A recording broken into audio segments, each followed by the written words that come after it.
அடுத்த 2 ஆண்டுகளில் 10,000 கிலோமீட்டர் கிராம சாலைகள் 4,000 கோடி ரூபாய் செலவில் மேம்படுத்தப்படும் என்று முதலமைச்சர் ஸ்டாலின் தெரிவித்துள்ளார். சட்டப்பேரவையில் விதி எண் 110 கீழ் அவர் அறிவிப்புகளை வெளியிட்டார். கிராம ஊராட்சி மற்றும் ஊராட்சி ஒன்றிய சாலைகள் கிராமப்புற மக்களின் பொருளாதார வளர்ச்சிக்கு வித்திட்டு வறுமையை ஒழிப்பதில் முக்கிய காரணியாக உள்ளதாக அப்போது அவர் தெரிவித்தார்.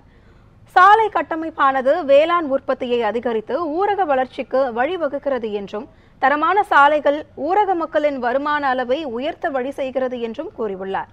முதல்வரின் கிராம சாலை திட்டத்தின் கீழ் கடந்த 2 ஆண்டுகளில் 8,120 கிலோமீட்டர் நீளமுள்ள சாலை பணிகள் முடிக்கப்பட்டுள்ளன என்றும், அடுத்த 2 ஆண்டுகளில் கூடுதலாக 10,000 கிலோமீட்டர் சாலைகள் 4,000 கோடி ரூபாய் செலவில் மேம்படுத்தப்படும் என்றும் முதலமைச்சர் ஸ்டாலின் கூறியுள்ளார்.